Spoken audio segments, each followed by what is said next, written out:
Pas getroud, fiks en gelukkig kry Matilda Pieters in 2013 3 weke na haar troue epileptiese aanval en 'n vonnis wat geen mens wil hoor nie: breinkanker.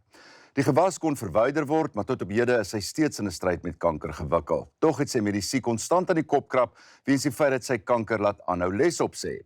Ter viering van Vrouedag deel die sterk vrou vanaand haar storie. Baie welkom Matilda en gelukkige Vrouedag. Baie dankie, waardeer dit. Oudtshoorn groot geword. Ja, ek het in Oudtshoorn groot geword, so ek is 'n klein Karoo meisie. Ja, in gimnasium, né? Is jy? Langehoven Gimnasium in Oudtshoorn. Maar ek glo van klein dogtertjie af was skoolhou vir jou 'n ding gewees. Ja, ek het as klein dogtertjie het ek vir my maats en vir my broer skool gehou. Ek was baie streng en gesorg dat daar derentyd orde gehandhaaf word. En ek het my liefde vir kinders het ek al vroeg my keuses in my lewe bepaal. Jy het ergens gesê dit is vir jou regtig 'n roeping. En toe gaan swat jy ook natuurlik onderwys. Waar het jy gaan swat? Noordwes Universiteit Na dit jou eerste pos, by Hoërskool Vredenburg. Hoërskool Vredenburg. En toe ontmoet jy ook iemand toe jy daar skool gee. Ek het my man by 'n omgeegroep ontmoet Ja. en ek het dadelik geweet hy's die regte man vir my en die Here het vooruit beplan dat ek met daardie man trou. Absoluut. En op daai stadium het alles goed gegaan. Daar was jy het nie siek gevoel nie. Jy was 'n sportief. Alles was lekker en goed. 3 weke na die troue. Wat gebeur toe? Toe kry ek 'n epileptiese aanval. En Op pad na 'n haarkapper toe. Ja, op pad na haar kapper toe. Ek het net daai oggend moeg gevoel toe ek op my motor klim en gedink dis okay, dis aan al die troureurings.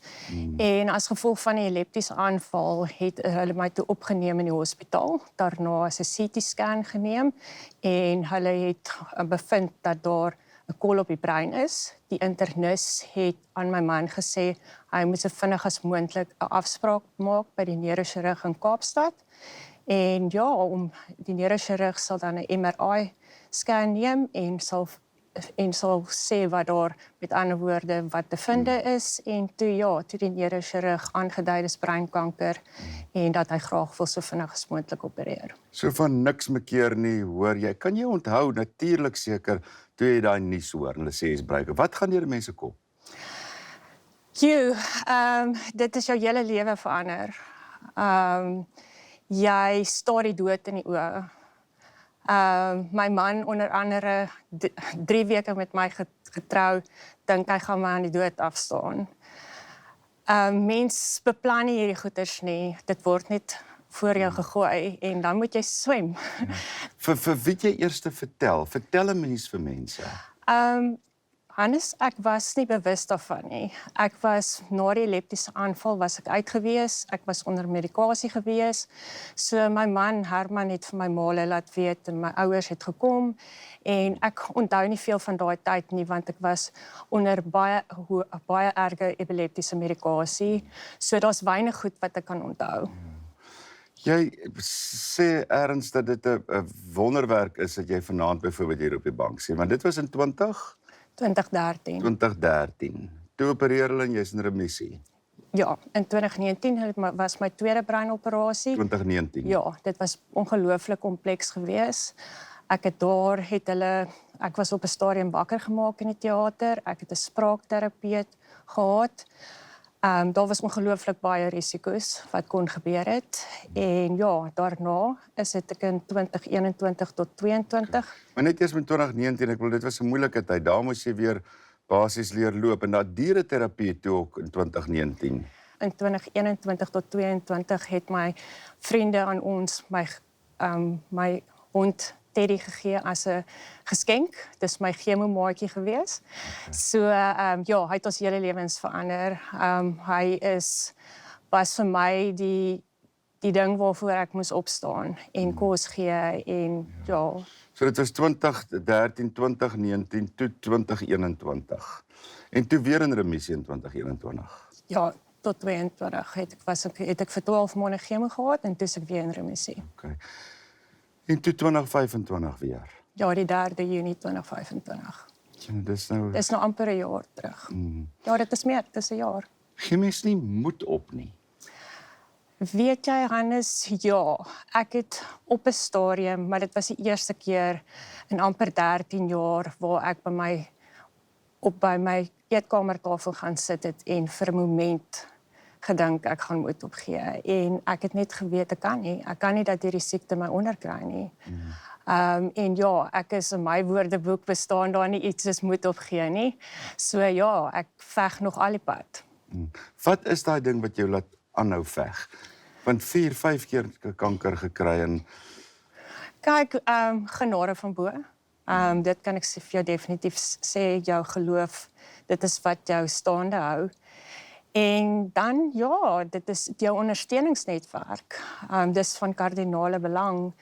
En ja, dan, mense op die dorp wat ook help. En natuurlik het ek jou man nou vanaand moet lyk na 'n wonderlike man, hè? ja, nee, hy is ongelooflik. Hy het die afgelope 13 jaar was hy teenwoordig by elke MRI-scan en by elke dokterbesoek. Want jy's nou nog nie in remissie weer nie. Ek glo dit gaan, maar hoe voel jy nou? Ek voel gesond. Ek kan soos ek hier sit, kan ek nie enigiets kla nie. Ek voel soos myself. Ek het my maand het ek my laaste stel chemo gebruik en ja, en nou in Junie gaan ons vir my MRI en dan hoop en vertrou ek sal in remissie wees. Ja. Het hare en dinge uitgeval, want dis mos altyd wat 'n groot ding vir al vrouens. Weet jy, Hannes, my hare, ek gebruik die chemo wat ek gebruik is in pilvorm. So hierdie is my eie hare, maar die res van die chemo is soos gewone binneaardse chemo wat mense kry. Daar is natuurlik klomp uitdagings. As jy moes sê, wat was die grootste uitdagings vir jou of is? Ek dink vir my op hierdie stadium, omdat dit in my brein is, sien mense dit nie maklik raak nie. Ek kompenseer vir ongelooflik baie goed. Die uitdagings is om vrede te maak met my diagnose. Partykeer is dit vir my moeilik. Maar ja, die lewe gaan aan. Mense het nie beheer oor wat oor jou pad kom nie, maar mense het beheer oor dit hoe jy dit hanteer. Want pa is toe ook met breinkanker. Hulle sê dis nie geneties net ek nou gaan lees, maar ek is nou maar dom met die goed. Ja, dit is korrek. Dit laat mens wonder.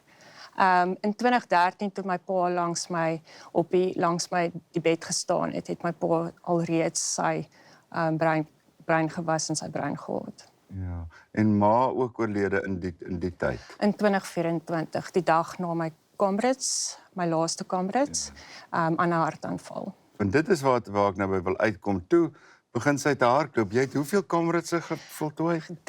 3, 6 Ja, Ultra Two Oceans. Two Oceans gehardloop in die tyd wat jy met kanker gediagnoseer is. Ja, van 2013 tot nou toe. En ja, ek het soveel maratonne gedoen dat ek nie kan onthou hoeveel dit is nie, maar ja. Maar dit was nie, want kanker maak mens mos moeg of Weet jy, Hannes, dis die ding wat ek weet ek kan doen. So ongeag is dit my liggaam hou net aan. Ek dink dit is die fiksheid ook wat 'n belangrike ding is. Ja, as jy Kambrits hardloop dan uit 'n vermoë aanhou, harde oefening speel ook 'n rol om die chemo met ander woorde en kanker te bestry. Ja. Jy moes ophou skool hou wel. Ja. Dit is so, dit was vir my hartverskeurend. Ek het soveel drome gehad vir die onderwys en mens leer om meganismes aan om te hanteer, hoe om jou werk te hanteer, maar dan word die uitdagings net te veel en dan ja, toe moes ek my tuig neerlê as onderwyseres. Ek dink baie keer ek self ook as mens iemand ontmoet want daar's soveel mense wat kanker het. Hoe moet 'n mens iemand met kanker hanteer? Moet 'n mens sê ek is daar vir jou? Wat moet 'n mens doen? Ek dink wat belangrik is om die persoon so normaal as moontlik te hanteer. Jou familie en jou vriende sal weet eventueel hoe jy hulle jou moet hanteer, maar die belangrikste is om jou nie in watte toe te dra nie. Ja, jy gaan swaar kry, maar om daar te wees, want dis al wat jy kan doen, jou familie en vriende. Maar definitief om so normaal as moontlik te hanteer, want dit is wat jy wil hê op die ou einde. Jy wil nie herinner word daaraan nie. As 'n mens soos in jou geval al soveel keer met kanker gediagnoseer is en dit kom terug, is mens bang? Ja, nee, ek is definitief. Dit is iets wat my hele lewe vorentoe gaan bepaal. So dis iets waarmee ek saamleef. Ek het nie, dis hoekom ek sê mense is nooit in remissie nie. Die tipe kankergewas wat ek het, wat ek het, kom weer terug. So ons hou net dit, dis hoekom ek elke 6 maande gaan vir MRI, sodat die histologie dieselfde bly en dis belangrik dat en dan kan hulle voorkomend optree. En wat sê effek het dit op jou? Want jy klink nie of jy baie moeg is nie. Kyk, ek het baie uitdagings ten opsigte van kognitief. Ek sukkel om te konsentreer. Ek sukkel met my spraak. Dit lyk glad nie so nie, hoor. En dit is al as ek moeg raak, dit voel vir my of my boksies en my brains of files net nie meer wil werk nie. En ja, sensories soos ligte en klank is ek baie voorsensitief.